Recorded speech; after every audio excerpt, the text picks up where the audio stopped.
Muy buenas tardes a todos y todas. En esta oportunidad estamos con Amanda Rivera. Hola Amanda, ¿cómo estás? Buenas tardes. Hola, bien, gracias. Bueno, vamos a empezar a presentar el evento indicando que es organizado por la Coordinación del Ámbito de Edificaciones de la Facultad de Arquitectura, Artes, Diseño y Urbanismo de la Universidad Mayor de San Andrés aquí en Bolivia y la Red Proterra. En esta oportunidad estamos con Amanda Rivera Vidal. Ella es arquitecta dedicada a la construcción en tierra y al patrimonio. Ha desarrollado diferentes iniciativas de rescate y promoción de la construcción en tierra, cursos, exposiciones, festivales, seminarios, congresos, ferias, entre otros. Ha enfocado su práctica profesional e investigación en la construcción en adobe y las culturas constructivas vernáculas de Chile, con un especial interés en las culturas sísmicas de tierra. Arquitecta de Universidad del Biobío, Chile, diploma de especialización en construcción en tierra y patrimonio por el Laboratorio Crater de la Escuela de Arquitectura de Grenoble, Francia, y magíster en Patrimonio Cultura de Pontificia Universidad, de la Universidad Católica de Chile, en 2009. En RIVA, Norman Foster Traveling Scholarship, docente de la Universidad de Talca y del Diplomado de Construcción en Tierra de la Pontificia Universidad Católica de Chile. Coautora del video educativo El Adobe, directora y fundadora de la Escuela de Construcción en Tierra ECOT. En 2017 crea la oficina Estierra, que desarrolla proyectos y obras de construcción con tierra en ámbitos patrimoniales y obras nuevas, desde donde se encarga de la reconstrucción patrimonial de 30 viviendas de adobe en la región de Coquimbo, del proyecto y obra de reforzamiento estructural del Centro de Interpretación Patrimonial Casa Copaja en Arica, desde donde actualmente desarrollan el proyecto de restauración para el Centro Cultural Casa Yanualaque en Arica y la obra de rehabilitación Una vivienda patrimonial en Santiago, delegada para América Latina del primer Premio Internacional de Arquitectura Contemporánea en Tierra, Terra Award 2016, miembro de la Red Nacional Pro Tierra Chile, de la Red Iberoamericana Pro Terra, de ICOMOS Chile y de ICAH ICOMOS, International Scientific Committee of Earthing Architectural Heritage. Entonces, te doy la bienvenida, querida Amanda. Muchas gracias por aceptar la invitación y te cedo la palabra. Gracias, bueno, gracias Pacha por la invitación, por la iniciativa igualmente de levantar estas charlas que me parece que son, a pesar, ¿no es cierto?, del contexto, un aporte, o justamente por el contexto, un aporte para compartir las experiencias de cada uno y en algunos casos inclusive algunas reflexiones que nos hacen más sentido en estos tiempos, ¿no? En estos tiempos complicados, tanto por la pandemia como por distintos contextos mundiales. Yo lo que quería compartir, más que un trabajo concreto que yo haya desarrollado, es más bien una reflexión en torno a la arquitectura de tierra, la construcción en tierra, en el ámbito contemporáneo, pero cómo tiene una ligazón con las tradiciones, ¿no? Voy a, voy a empezar, voy a compartir la pantalla. Entonces, como les decía, mi idea es un poco eso, invitar a la reflexión, a revisar las cosas que se hacen, que podemos hacer, que estamos haciendo sobre todo por estos lados del mundo, en América Latina. Partir de un poco de la experiencia que me llevó a mí a la construcción con tierra, que desde un principio estuvo muy ligada a la arquitectura contemporánea, principalmente, y desde ahí como que fui o volví, no sé, al patrimonio, de donde tenemos muchas cosas que aprender para seguir desarrollando tanto cosas nuevas como reforzando el patrimonio mismo, ¿no? Em, entonces, bueno, compartir algunas cosas que se están haciendo. Chile, en particular, es un país, bueno, en todo el mundo hay mucha construcción en tierra, pero en Chile es un país donde se desarrolla mucha arquitectura contemporánea, existen muchos colegas arquitectos, inclusive muchos constructores, hoy por hoy, además, mucha gente vinculada a la bioconstrucción que está desarrollando iniciativas de construcción con tierra y yo personalmente trabajo hace más de 10 años en este tema y creo que cada vez hay mucha más visibilización también de las cosas que se están haciendo y me parece que la arquitectura contemporánea, además de abrir un campo de acción, es también una forma de revalorización de la misma arquitectura tradicional, ¿no? Como mostrar que, mm, que si bien a lo mejor es viejo la tierra y siempre lo va a ser, existen muchas maneras de poder habitarla actualmente y cuáles son las cualidades que hoy justamente necesitamos y que este material tiene, ¿no? Cómo es, por lo tanto, un material de futuro. Em, Solo para empezar, decir de que estudios internacionales han levantado que por lo menos un cuarto de la población mundial vive actualmente, bueno, esta es una declaración del año 2016, pero es más o menos reciente, vive aún en habitáculos de tierra. Un cuarto de la población mundial es mucha, mucha gente. Y el desarrollo de nuestro conocimiento hacia este material, hacia estas culturas, tiene todavía mucho camino que recorrer, ¿no? Eh, ha sido sobre todo un poco olvidado, abandonado por las instituciones un poco más formales y dejado hacia un campo de la informalidad, que si bien en algún momento tenía mucha fuerza, eso fue de alguna forma también influyendo en la desvalidación en algunos casos de los sistemas constructivos de tierra.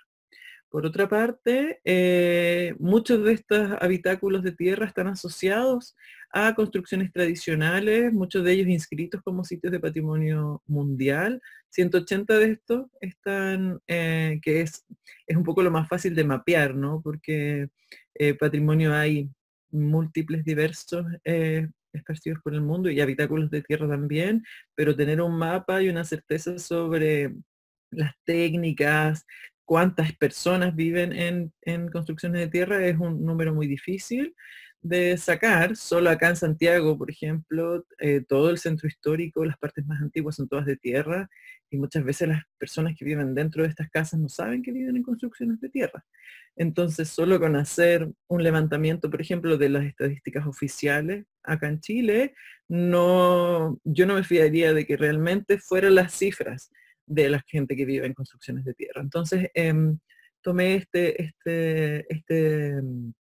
esta cita de la Declaración de Lyon, realizada en el último Congreso Mundial de Tierra, del Terra 2016, que se realizó en la ciudad de Lyon, en Francia, donde se plantea que más de 180 sitios inscritos en la lista de Patrimonio Mundial en la fecha incorporan elementos de tierra. Bueno, cada año van sumando sitios de Patrimonio Mundial y esta cifra evidentemente va cambiando. Estos sitios, por por estar esparcidos en el mundo, representan a la vez una diversidad cultural, una diversidad técnica y una diversidad también estética de la forma en que estas tierras se relacionan con su entorno. Este es un mapa que para todos los que trabajamos con tierra es bien, bien conocido, donde todas las manchas naranjas son las zonas con las que están construidas de tierra y los puntos blancos son los sitios de patrimonio mundial construidos de tierra. Este mapa, por ejemplo, ya ha sido actualizado, donde, por ejemplo, aquí en Chile falta un puntito en Valparaíso y esta franja naranja en realidad se extiende un poquito más hacia el sur. Detalles que uno va, que van avanzando, ¿no? Es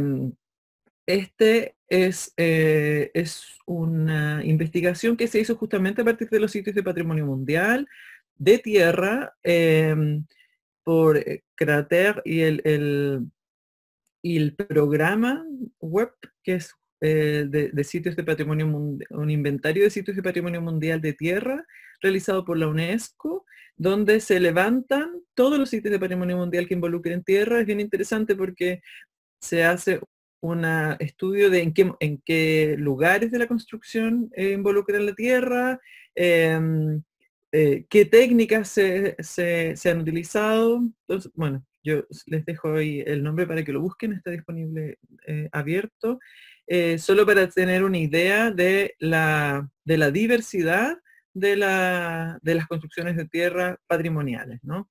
Esto es solamente una vista rápida de cómo se ven esos sitios y la gran diversidad que ellos representan, desde construcciones, eh, desde ciudades enteras, como puede ser Chan acá en América Latina, o grandes palacios en Europa y en Asia, templos, etcétera, ¿no? Em, Dentro de esto es bien interesante cuando uno mira el patrimonio, cuando uno mira las construcciones más antiguas, ver la relación que en general tenían con su contexto, ¿no?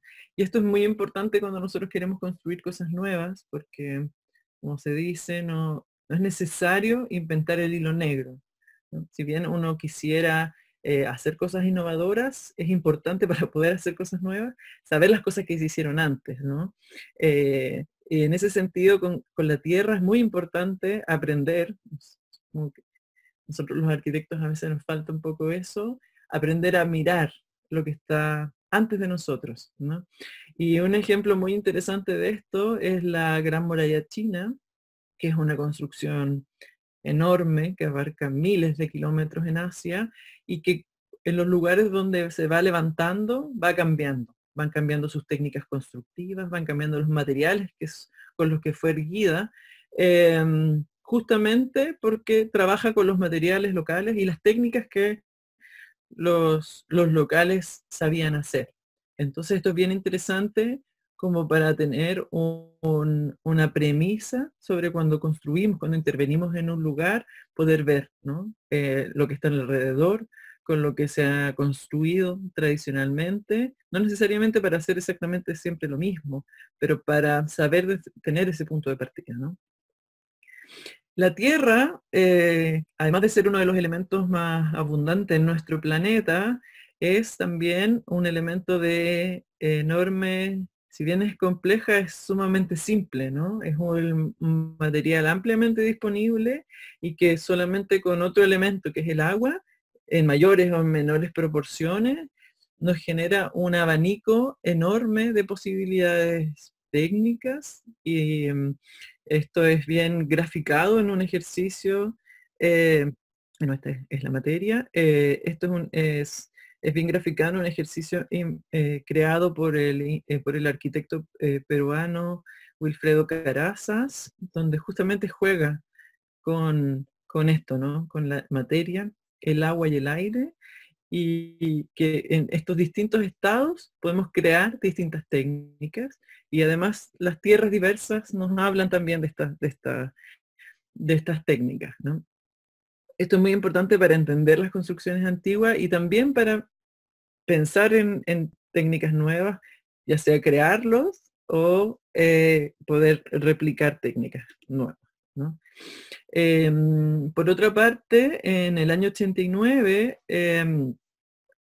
algunos fundadores de Crater, particularmente Hubert Guillot y Hugo Uben, escribieron este tratado de construcción en tierra donde hicieron un levantamiento de técnicas constructivas que existían en la fecha, muchas de ellas bastante, podríamos decir, modernas hasta el día de hoy, eh, que a pesar de que quizás no son todas las que existan, hacen un panorama general de una ya diversidad de técnicas que uno podría construir con tierra, ¿no?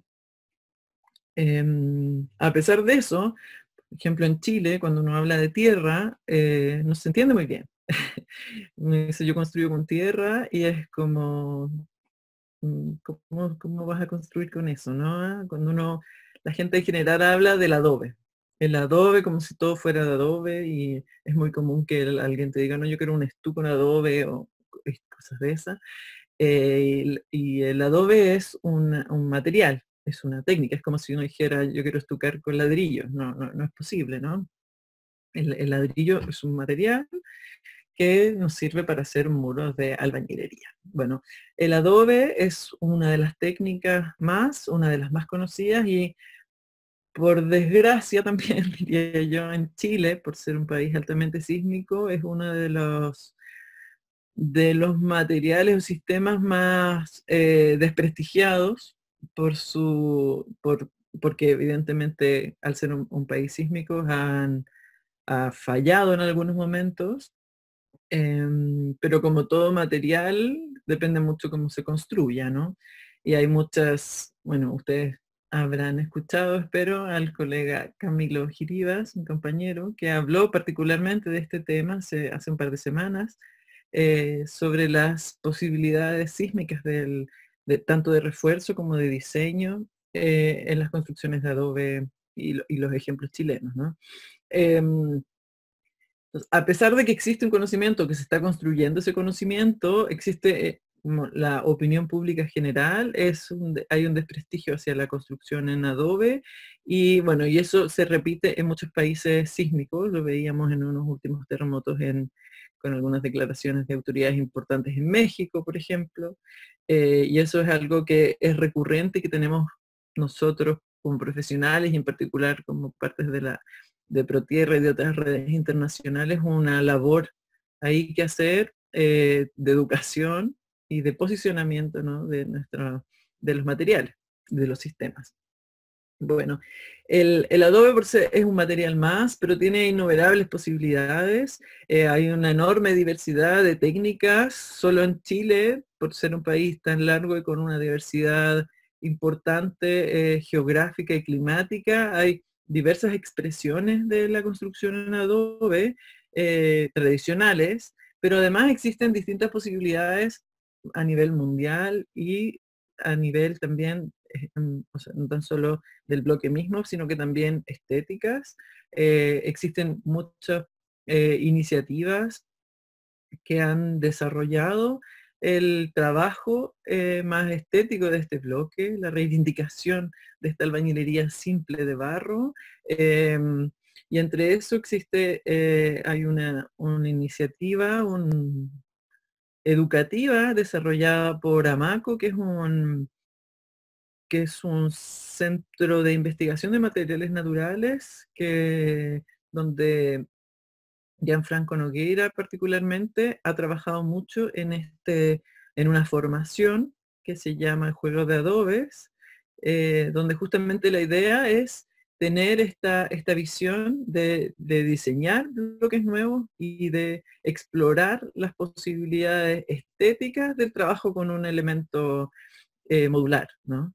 Y lo cual abre un montón de posibilidades también para las arquitecturas contemporáneas del futuro. En ese sentido, hay algunos proyectos que yo querría compartir con ustedes que han explorado también este trabajo, particularmente luego del año 2011, Marcelo Cortés, que es un arquitecto en el que yo he trabajado bastante, chileno, ha desarrollado diferentes construcciones con adobe, luego de trabajar 30 años principalmente con la quincha metálica.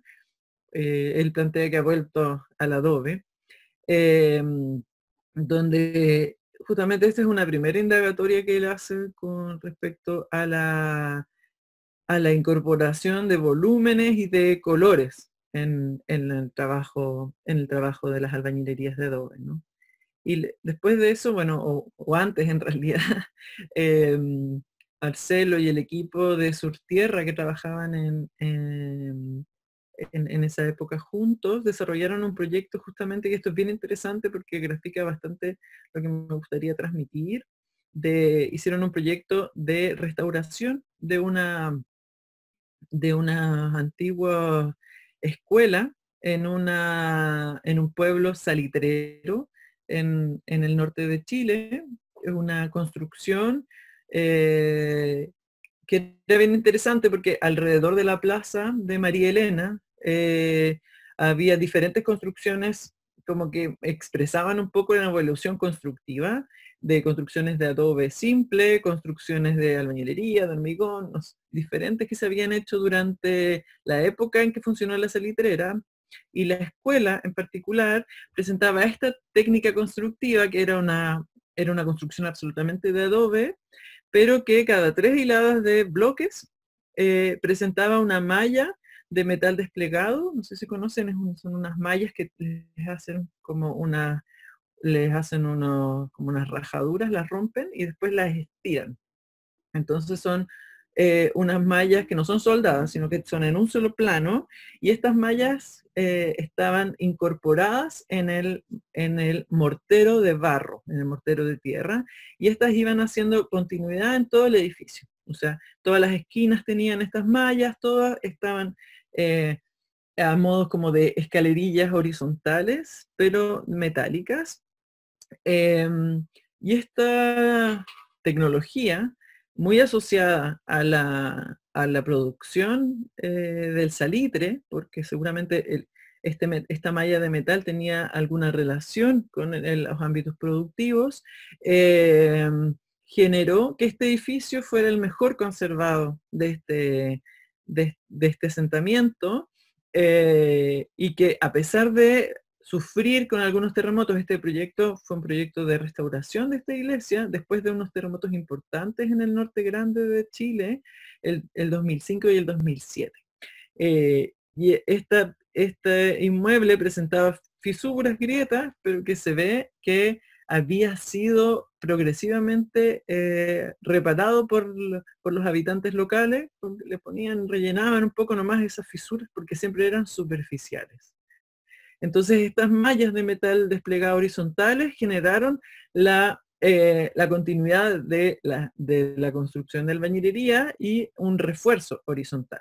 Entonces esta técnica bien interesante fue traspasada a la construcción de estas viviendas nuevas, donde si bien no están tan seguidos, porque en el caso que mostraba yo recién, estaban cada 3 hiladas de adobe, en este caso se utilizó otra malla, que es una malla ACMA electrosoldada, soldada a estos ángulos para dejar a la vista el adobe por lo menos en su fachada, ¿no? Entonces esta es una manera de reinterpretar y reutilizar las tecnologías que encontramos acá en diferentes edificios patrimoniales, ¿no? Una consulta, Amanda. En esta fotografía, ¿los adobes qué dimensiones tienen? Esta fotografía, en general, los adobes tradicionales chilenos tienen 60 por 30 por 10. Esos son los bloques más comunes y es el caso de estos adobes.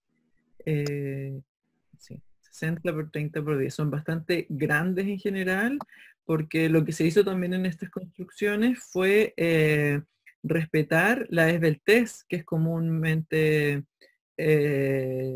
vista y probada en las construcciones de adobe chilena, que hace una relación la esbeltez, ¿no?, del espesor del muro por el ancho, entonces que no debe superar 7. Entonces uno lo que hace es divide el alto de la construcción por el ancho del muro, y ese número no debería ser la relación superior a 7 para asegurar la estabilidad de la construcción. Eso es un número que se ha concordado a forma general, por lo menos acá en el país, que ha sido incorporado en las normas de intervención patrimonial, y que es como lo más seguro en términos sísmicos, ¿no? Entonces esa es la razón por la cual nosotros construimos bloques tan grandes, y en muchos casos los muros son evidentemente mucho más anchos que estos que tienen 60 centímetros. Mientras más alto, más ancho necesitas tener muros, ¿no? Muy bien.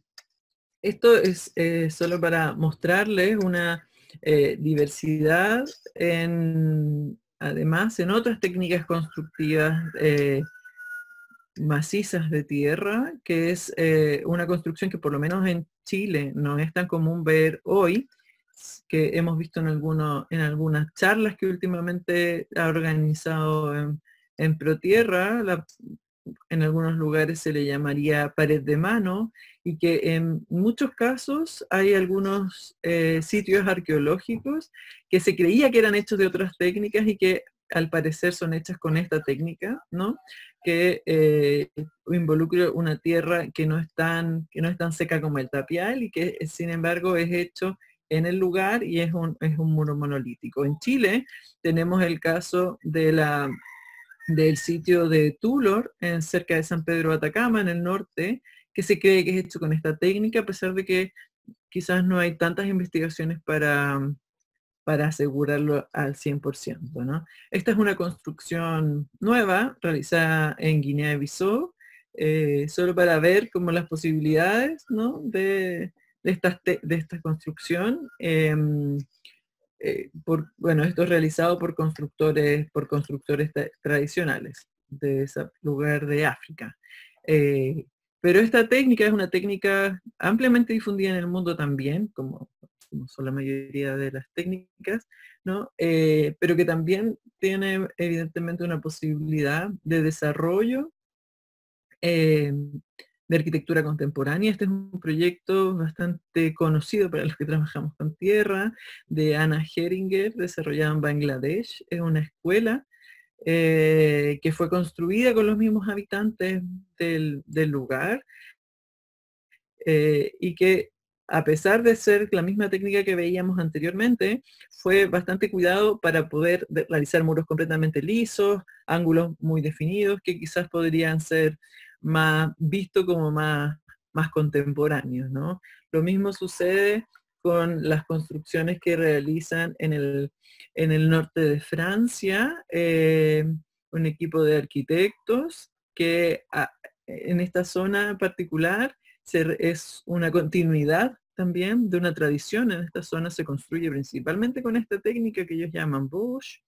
Eh, y este equipo de arquitectos se dedica específicamente a realizar construcciones con esta técnica, pero construcción contemporánea, ¿no? Como ustedes ven ahí, esa es la oficina de ellos mismos y la terminación es la misma técnica. Entonces, como quizás, bueno, aquí le llaman tierra pilada, y es el Atelier Alp, son unos arquitectos del norte de Francia, que desarrollan además de construcciones nuevas, muchas formaciones y construcciones participativas con voluntarios para que aprendan la técnica, ¿no?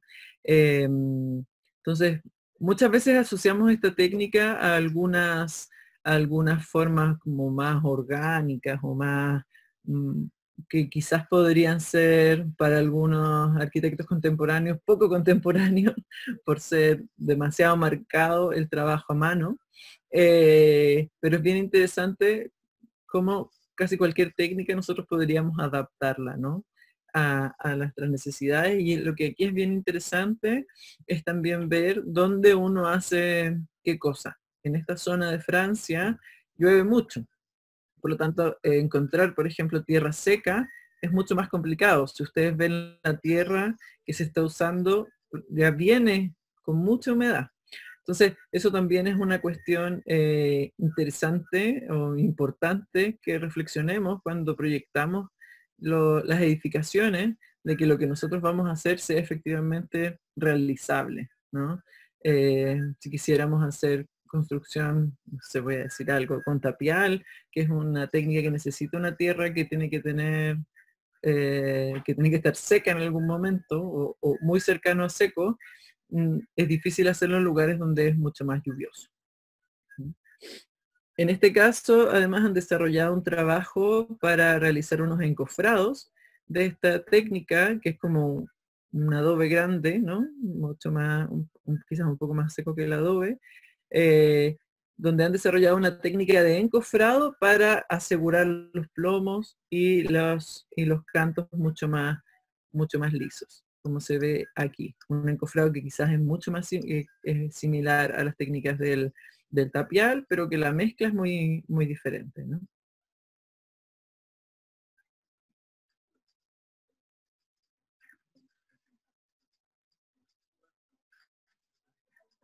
Bueno, estos videos son una recopilación que han hecho desde este mismo grupo de investigación, eh, AMACO en Francia.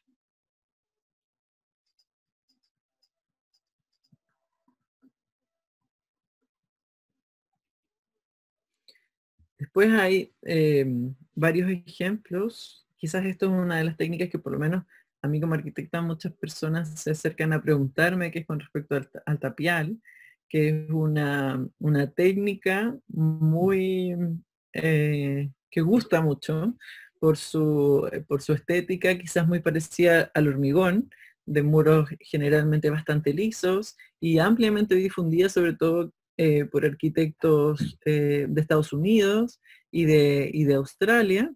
Este es el caso de un pabellón de té realizado por el arquitecto Wang Shu de China, que justamente luego de recibir el premio Pritzker el año 2012, ha comenzado a desarrollar mucho más arquitectura de tierra en China.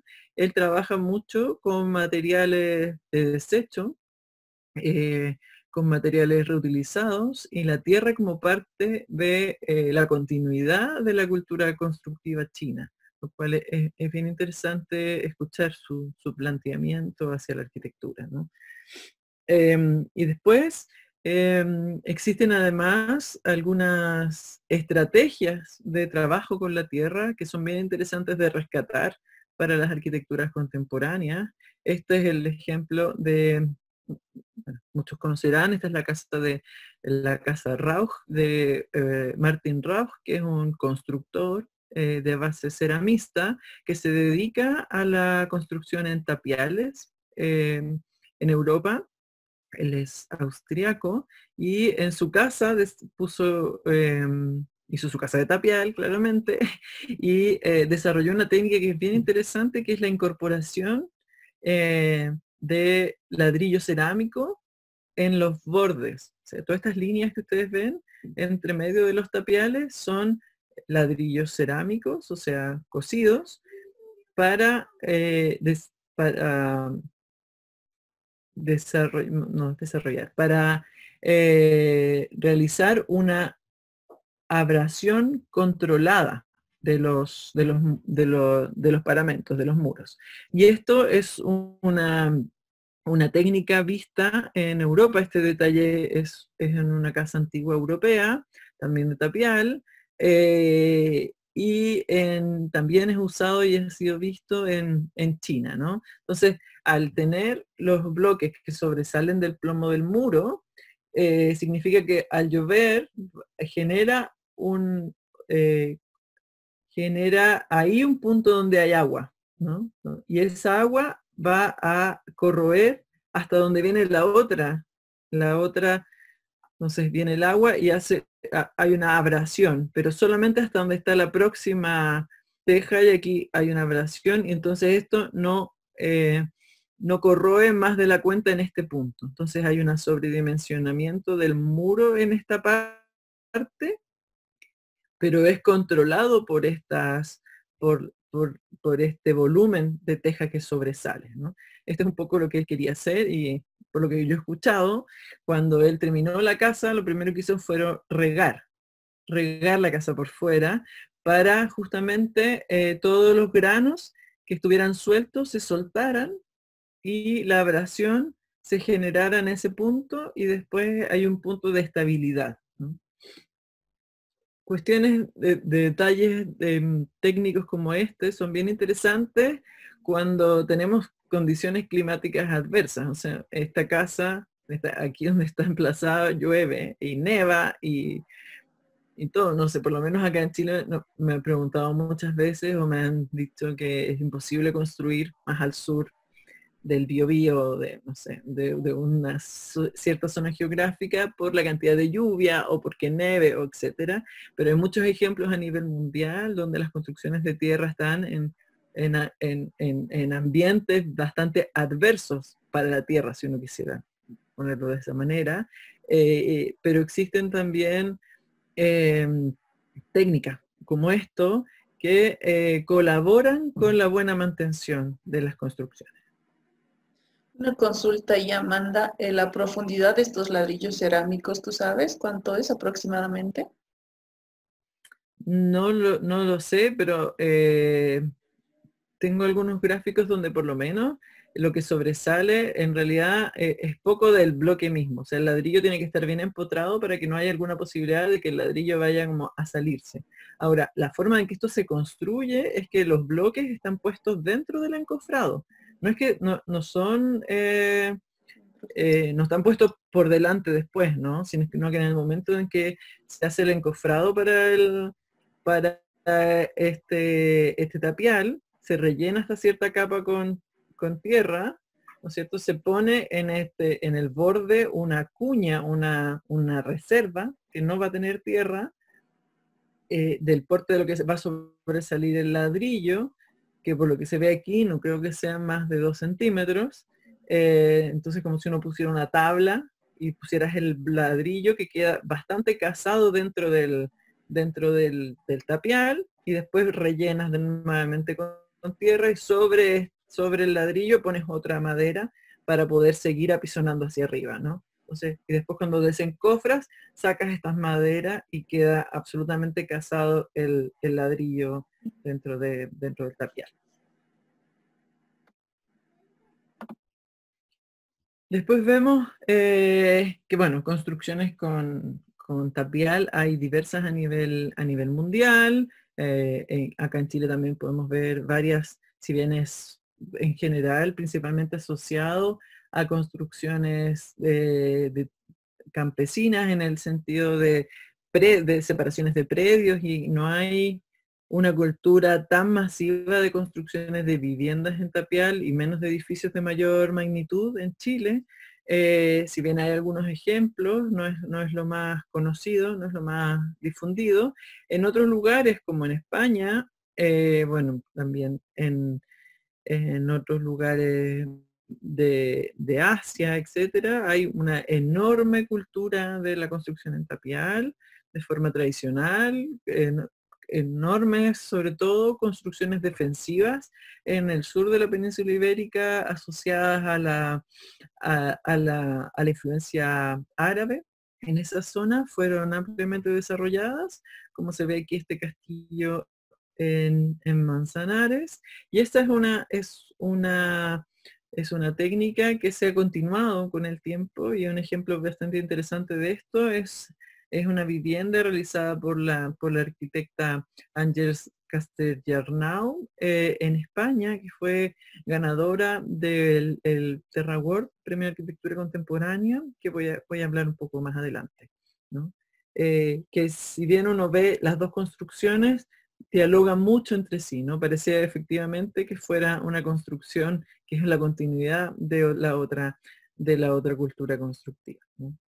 Después, viniendo más ya a nuestro continente, existen también lugares donde es ampliamente difundido, forma parte de la cultura constructiva local, las construcciones con tapial, como es el pueblo de Barichara, en Colombia, que lamentablemente no he tenido la oportunidad de conocer, eh, donde existe una cultura actual muy difundida de la mantención y la construcción de edificaciones nuevas con tapial, y con la misma forma tradicional de su ejecución, ¿no? Vemos aquí los espacios por los donde se pasan los pasadores de madera para poder encastrar los encofrados. Y existen varios arquitectos y constructores, ingenieros que trabajan en la zona. Mucha gente ha llegado a Barichara a aprender un poco de esta construcción. Yo creo que muchos de ellos aprenden inclusive de los maestros que continúan este oficio. Eh, y es bien interesante las varias propuestas arquitectónicas contemporáneas. Muchas de ellas, como es este caso, involucran el hormigón, que está perdido dentro de los muros, pero que reivindican esta cultura del tapial en su estética constructiva, ¿no?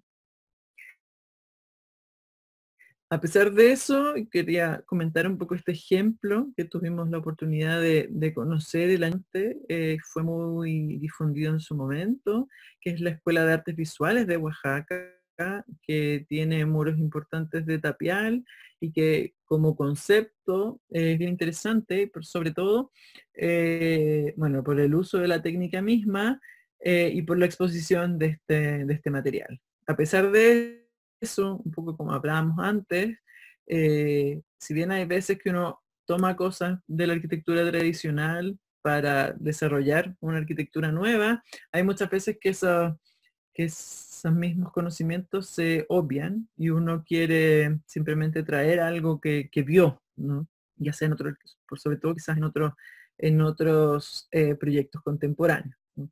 Esto eh, a mí personalmente me hace mucho hablar, me hace mucho pensar en alguna arquitectura de Rick Joy, que es un arquitecto estadounidense que construye principalmente en Arizona, que es un desierto muy árido en Estados Unidos, y que por lo tanto está en un contexto muy diferente que lo que es Oaxaca, que es una zona semitropical, que como vemos aquí en algunos detalles, tiene evidentemente temas con agua.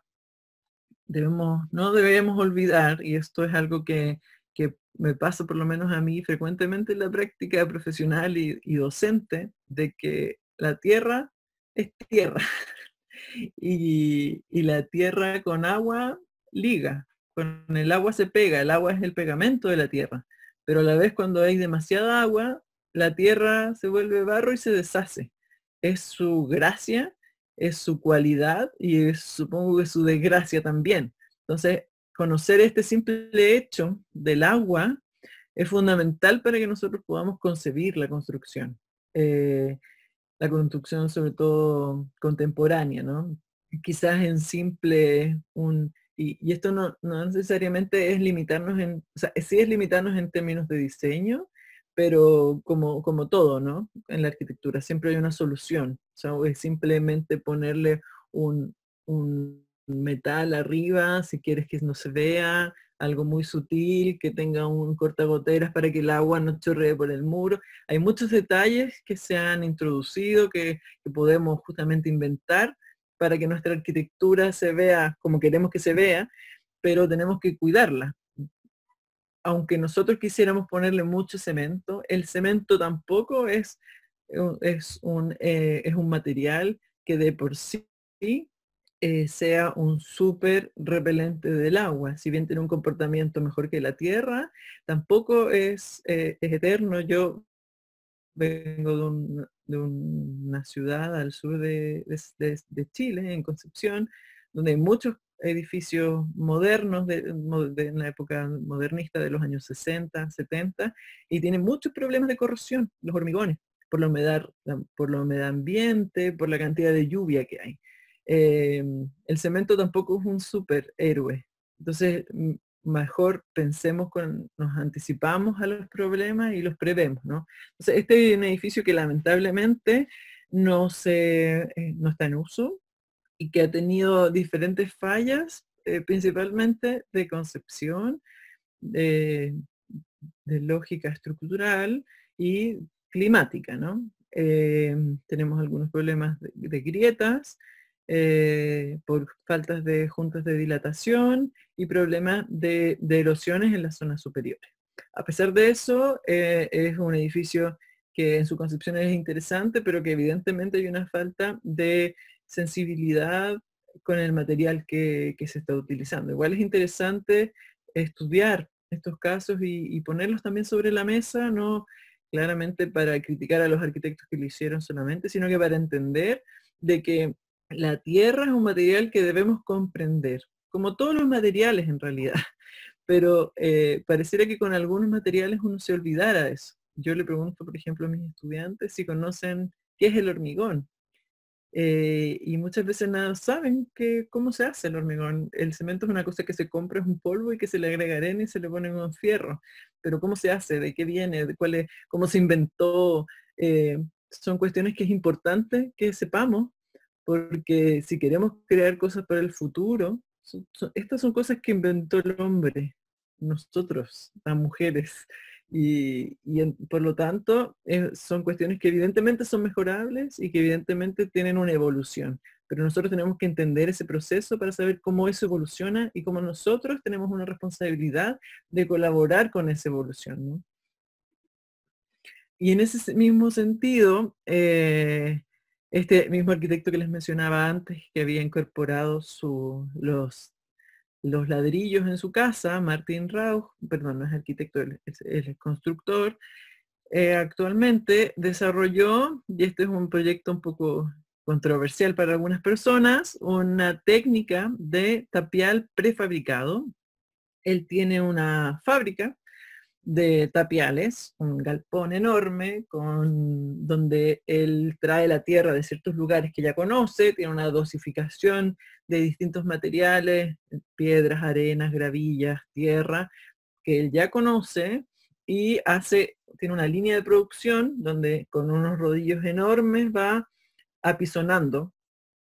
Él no trabaja con cemento en general, él va apisonando la tierra y después las cortan como si fueran enormes rocas y las trasladan como veíamos en la foto anterior, ¿ya? Esto es un poco controversial, algunas personas plantean de que el tapial es una técnica que debe ser hecha en obra porque es como su concepción tradicional.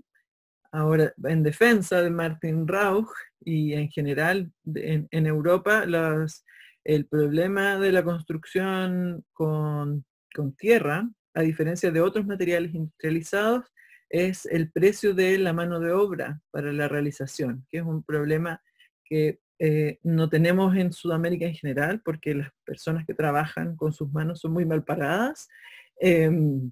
Entonces, ese es el problema principal para la realización de todo este trabajo en obra, ¿no? Entonces, lo que él plantea es la disminución de los gastos de ejecución para que sea mucho más viable construir con tierra y con un estándar de calidad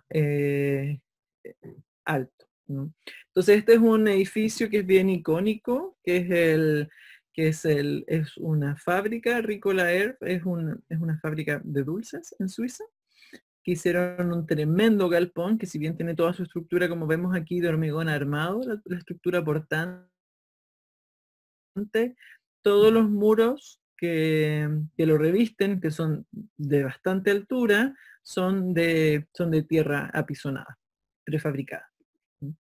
Después, por otra parte, quería mostrarle algunas técnicas tradicionales y sus reinterpretaciones, inclusive sus estudios, que son las técnicas mixtas, que son técnicas que involucran no tan solo la tierra, sino que otros elementos auxiliares y que principalmente, y que en el patrimonio, en la cultura tradicional, ha sido por excelencia la madera, que es otro material natural, pero que también ha tenido la introducción de otros materiales, como vemos aquí, del fierro, del alambre, ¿no? Esta es una cultura que en Chile encontramos principalmente en la zona que llamamos del Norte Chico, que está entre el desierto de Atacama y la zona central, donde está Santiago, que es una zona semiárida, donde se realiza mucho este trabajo de relleno de tabiquerías con fibras y luego estucadas.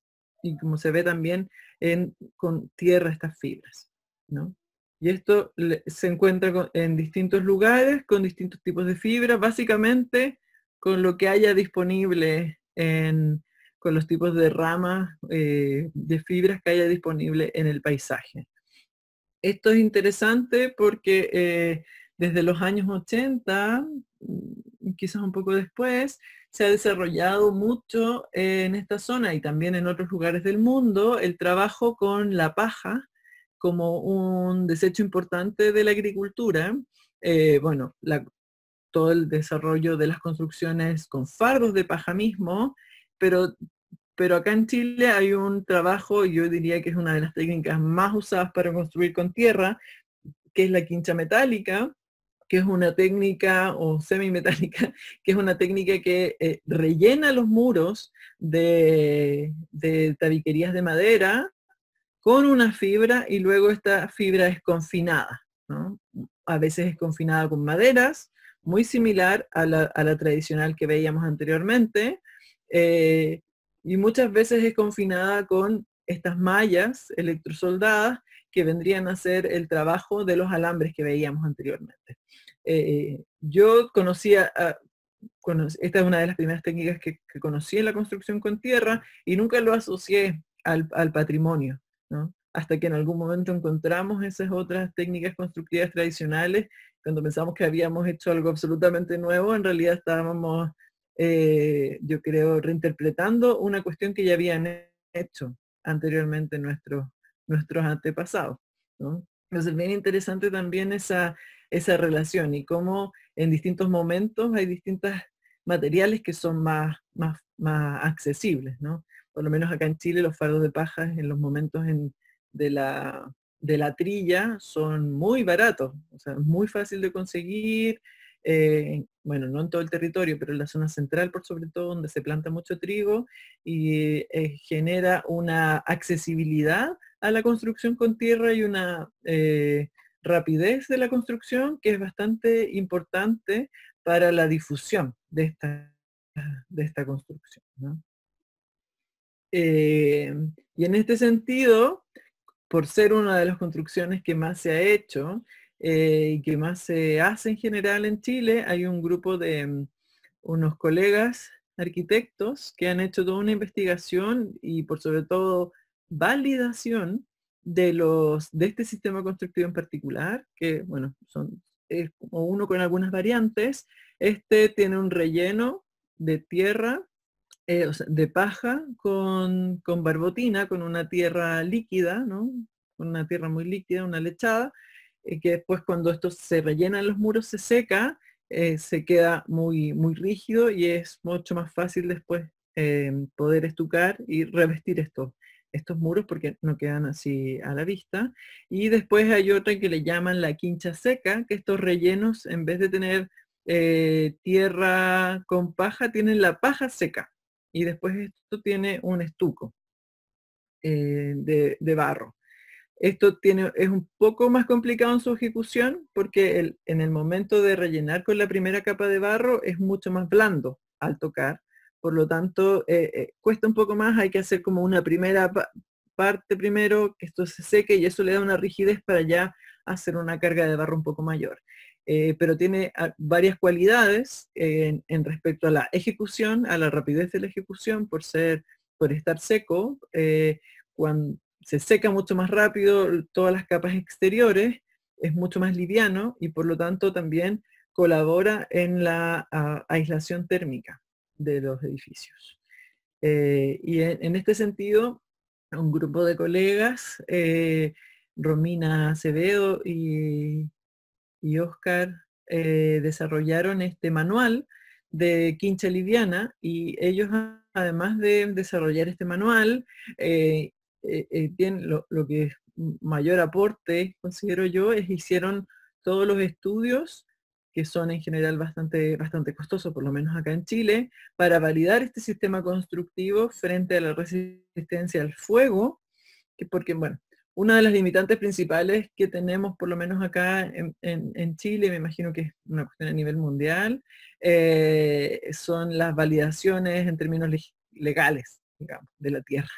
Eh, por ejemplo, uno tendría que demostrar que la tierra no se quema, aunque uno sabe como por lógica que es ignífuga, o sea, tú para un incendio tú le tiras tierra, entonces la tierra no se puede quemar, ¿no? Pero para poder construir, por ejemplo, en Chile, ciertos paramentos que te separen del vecino o construir viviendas sociales u otro tipo de elementos, te exigen por norma tener resistencia al fuego tanto. 120 minutos, 60 minutos, dependiendo, ¿no? Bueno, entonces ellos hicieron el trabajo de probar esto con este sistema en particular, porque en general no se prueba un material, sino que se prueba un sistema. Y ellos probaron este sistema con sus distintas variables, seco y húmedo. Y bueno, evidentemente resistió 120 minutos, inclusive el que tenía la paja seca dentro. Bueno, y a los 120 minutos pararon los ensayos porque cobran por minuto que los ensayan, entonces es un experimento bastante caro en los laboratorios. Y también hicieron pruebas de transmitancia térmica y de, creo que, acústicos.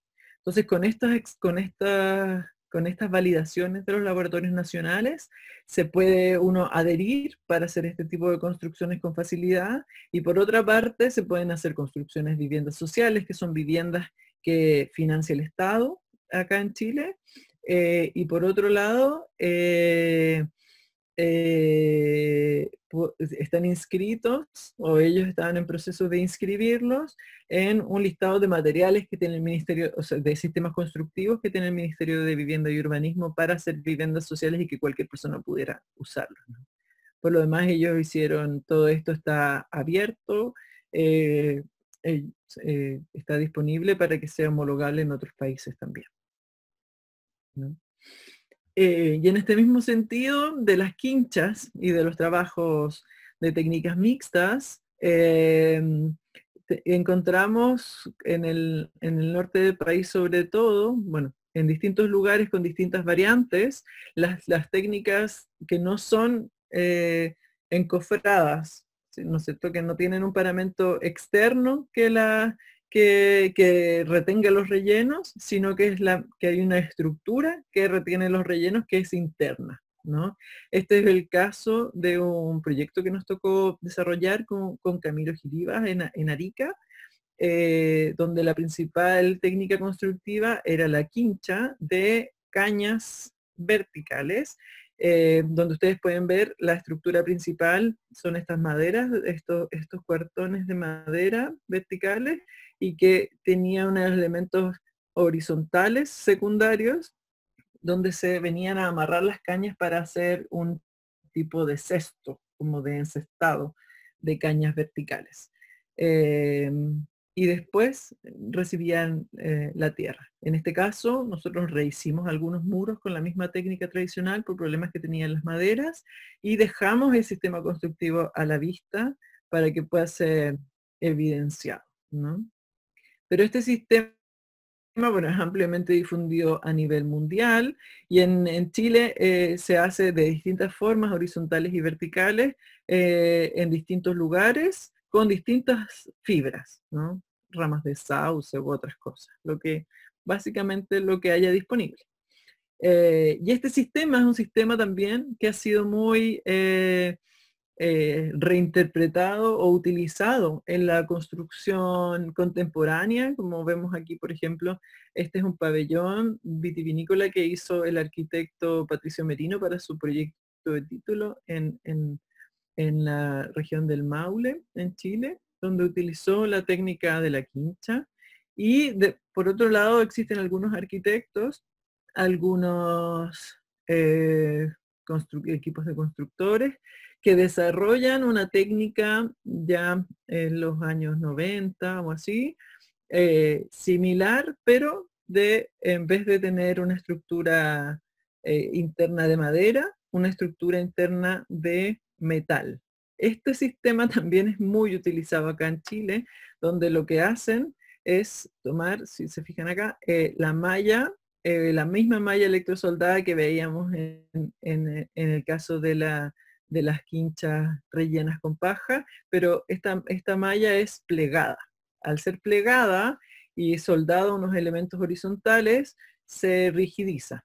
Entonces, en vez de construir todo este especie de cesto con las fibras, tanto horizontales como verticales, lo que hacen es construir esto a través del pliegue de estas mallas. Entonces esto hace que sea más rápido en su ejecución, y algunos arquitectos plantean que entonces lo que se busca además es, además de la modernización, inclusive la posibilidad de la industrialización de estos paneles para que puedan ser prefabricados y luego rellenados en un lugar, porque al ser de malla son paneles livianos que podrían ser fácilmente transportables, y después rellenado con la tierra local, ¿no?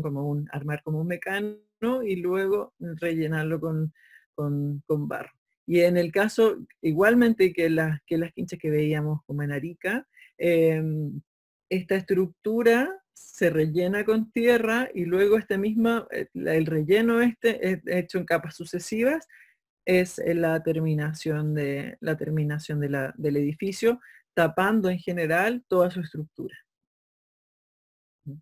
Esta es la misma técnica utilizada por un grupo de arquitectos de Valparaíso en Chile que desarrollaron en este caso con tierra y con materiales de desecho, un proyecto bien interesante de reconstrucción de viviendas luego de un incendio muy importante que hubo en Valparaíso en el año 2014. Valparaíso es una ciudad de tierra, patrimonio de la humanidad, pero que está construida en laderas de cerro y que muchas veces ha tenido problemas de incendios. Sus construcciones son construcciones mixtas que tienen derechos de madera y están rellenos con unos bloques pequeños que se llaman adobillos. Entonces lo que hicieron estos arquitectos fue recuperar toda la tierra que no había sido, porque es ignífuga, no había sido quemada, y volver a hacerla barro para hacer quinchas y reconstruir viviendas de personas que habían perdido sus casas. Esto a través de procesos participativos con los mismos vecinos y con voluntarios. Es un proyecto bien interesante que desarrollaron ese año. Después esta es otra construcción hecha en Coya, un poco al sur de Santiago, con fardos de paja y estucos de tierra, donde buscan hacer como una reinterpretación de una casa colonial. Y después querías, como ya terminando en las posibilidades contemporáneas de la tierra, es un poco la reflexión de los materiales nuevos, ¿no? Y de incluso cómo nosotros con la tierra podríamos mejorar prestaciones de materiales más industrializados o mal llamados muchas veces más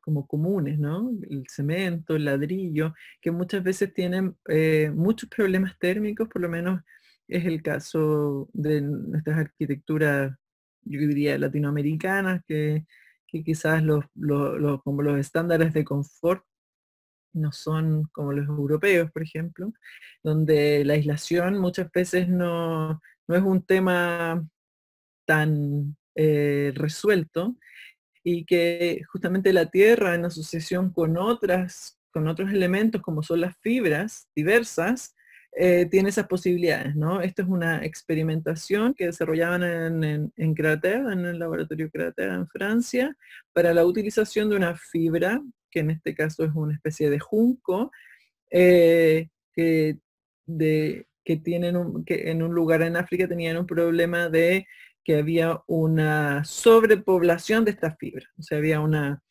em, ¿cómo se llama eso? Como claro, hay demasiado de esta fibra, era una plaga, entonces estaban ensayando maneras de utilizarla para los ámbitos de la construcción. Y una de esas aplicaciones es la realización de experimentaciones de la fibra con la tierra, que es una experimentación que también se ha realizado en otros lugares. Es un trabajo que también, por ejemplo, están realizando en Cerdeña con la arquitecta Madachenza, de la reutilización justamente de elementos que pueden ser un problema en ecosistemas eh, y que pueden ser una ayuda para mejorar la habitabilidad de las construcciones. Estos son bloques entonces prefabricados de tierra con fibras, que inclusive, como se ve acá a la derecha, pueden ser simplemente pegados contra un muro de otro material, en este caso de bloques de cemento, y luego revestidos. Y existe también un desarrollo en algunos lugares más experimental, en otros lugares más afianzados, de paneles, de placas realizadas con tierra que podrían industrializarse, donde podrían estar estos elementos. Acá en Chile tenemos unos paneles que se venden, que son muy comunes para construir, que son de yeso cartón, que tienen un cartón y después yeso, como pensar en esa lógica, ¿no? De que en vez de yeso el pegamento fuese la tierra y que la aislación pudiese ser alguna fibra y se pudieran prefabricar paneles para construir viviendas con facilidad.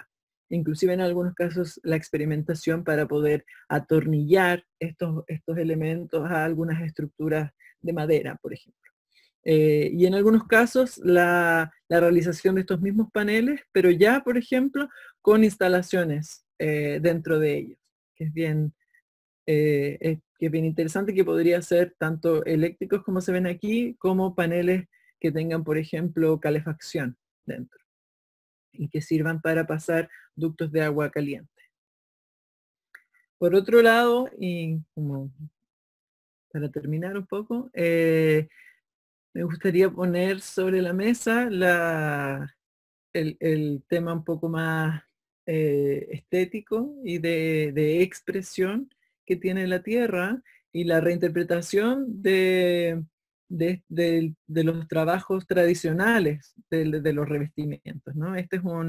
Estos son murales de la cultura moche en el norte del Perú, que desarrollaron un trabajo enorme de pintura y de pigmentos naturales para hacer murales increíbles. Esto es una cuestión enorme, no se alcanza a dimensionar en la foto, pero es un mural enorme y que además cada cultura iba como enterrando un mural anterior y haciendo murales nuevos. Eh, y es bien interesante el trabajo, tanto de relieve como los trabajos cromáticos a partir de estos pigmentos naturales, principalmente de tierras.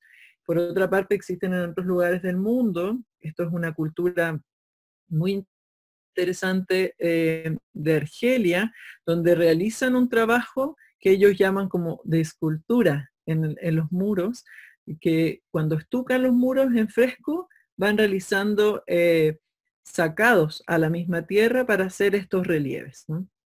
Como esto nos llama un poco a pensar en las posibilidades también estéticas que podrían tener, no tan solo en el patrimonio, sino que en la cultura, en, en unas propuestas más contemporáneas y actuales. Y en ese sentido, bueno, esto también son algunas terminaciones en Argelia, diversas, y en ese sentido ver algunas experimentaciones que se están haciendo, o inclusive en algunos lugares como en Japón, que esto representa en realidad una continuidad directa de la cultura constructiva de las terminaciones. O sea, en Japón podemos ver estucos que brillan por lo bruñido, por lo liso, porque las herramientas que usan o por la formación que tienen los albañiles que hacen ese trabajo es muy exhaustiva.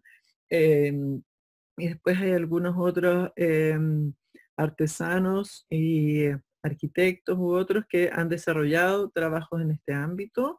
Este es un mural realizado en Chile por el artista visual Hugo Marín y con colaboración con los arquitectas locales.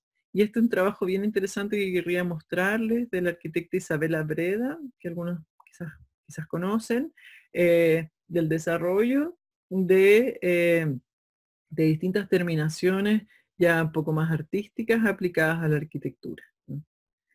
Y solo para terminar, ahora sí que sí, eh, eh, comentarles bueno, que yo tuve la posibilidad de participar de colaborar en este premio, que fue el primer premio mundial de arquitectura contemporánea en tierra, que se realizó el año 2016 liderado por Crater Yamaco, en Francia, justamente porque se realizaba el Congreso Terra el año 2016 allá en Francia, y en general el Congreso Terra tiene un enfoque muy importante hacia el patrimonio, y lo que buscaron ellos fue poner en valor las arquitecturas contemporáneas que se habían desarrollado de un tiempo a esta parte en el mundo. Entonces se hizo un llamado a proyectos a nivel mundial, llegaron cerca de 400 proyectos para ser postulados, que se habían ejecutado del año 2000 en adelante, de los cuales 40 fueron seleccionados como finalistas. Dentro de eso hay 2 proyectos chilenos.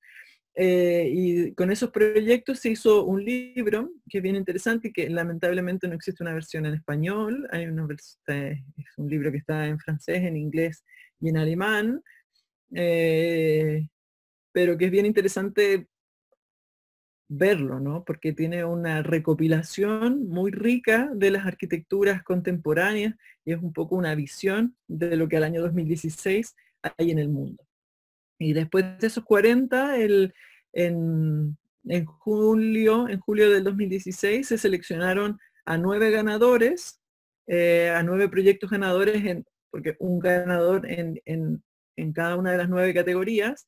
Por lo demás, se hizo un reconocimiento a arquitectos, artesanos, constructores, pioneros en la arquitectura de tierra a nivel mundial, y se le dio un reconocimiento a Martin Rauch por la innovación tecnológica. Esto fue una iniciativa bastante inédita, importante, y espero que se repita en algún momento en el futuro, para la visibilización de la arquitectura contemporánea, en muchos casos donde la continuidad de las técnicas tradicionales es muy evidente, y eso tiene una riqueza también, si vemos aquí, una riqueza de la diversidad, ¿no? La diversidad tanto de las formas como de las técnicas, que es importante para las culturas de tierra, tanto antiguas como las que estamos hoy día construyendo y que vamos a seguir construyendo en el futuro. Eso, muchas gracias. Bueno, muchas gracias, Amanda. Realmente todo un panorama muy interesante y de conocer también esas innovaciones tecnológicas, ¿no? Que seguramente van a haber muchas otras más y ese es también uno de los caminos, ¿no? Como tú decías, que se trata de continuar estas culturas constructivas, pues que tienen miles de años. Bueno, te agradezco nuevamente, querida Amanda, estar pendientes de las preguntas, de las consultas que seguramente van a surgir. Les vamos a dejar un link para que se puedan añadir y ahí se generen las preguntas. Gracias, Amanda. Gracias a ti.